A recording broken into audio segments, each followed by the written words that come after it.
Akyat bahay.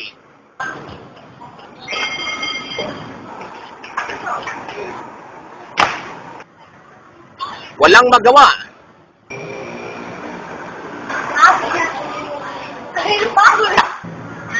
Baliw. Papansin. Ilan lamang sa mga kantsaw na inaabot ng isang parkour doer. Mga taong ang sining na iniensayo ay tinatawag na parkour. Ano nga ba ang parkour? Para saan ito? Clara. Galing, okay.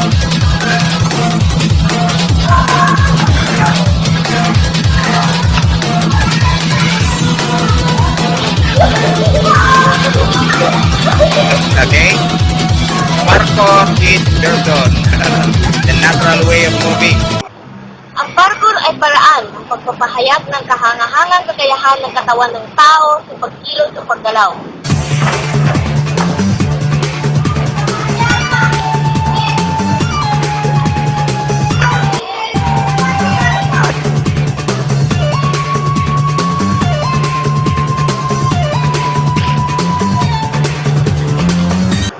Ang sining na ito ay nagsimula sa France bilang the art of displacement bago naging tanyag sa tawag na parkour. Bukod sa salitang parkour, tanyag din ito sa katawagang free running.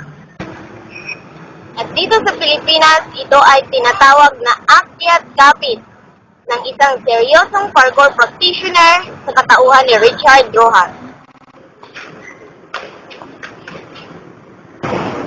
Meron pa pala ako isang shot.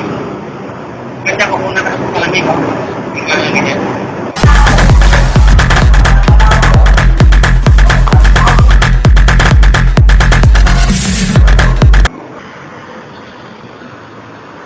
Art of displacement, parkour, free running, akyat kapit. Maging anuman ang katawagan, ang layunin ay iisa. Ipahayag ang kahangahangang kakayahan ng katawan ng tao sa pagkilos o paggalaw.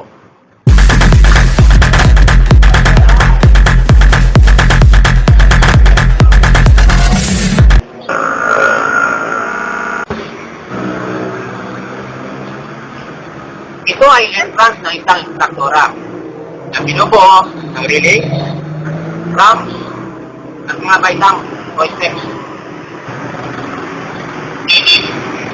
Dito dumadaan ang mga tao papasok. At palabas, o ito na rin ang ginagamit na steps. Ngunit sa isang parkour doer, ang paligid o espasyo na katulad nito ay hindi isang daanan lamang.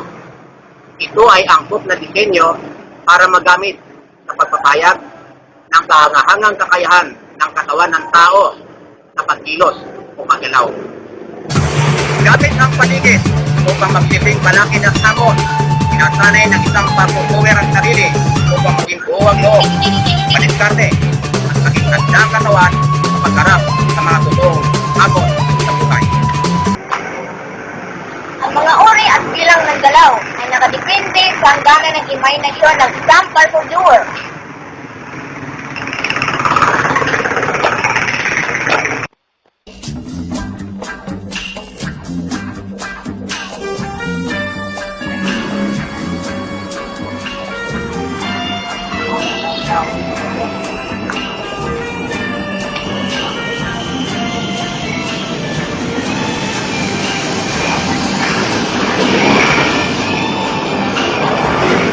Batid ng isang parkour doer ang likas na kakayahan ng tao na daigin ang mga balakid. O di kaya'y magamit ang mga balakid at hamon upang maging higit na mapagpunyagi. Ako si Primus May Villamer. Ako si Richard Rojas, Parkour Doers, Philippines.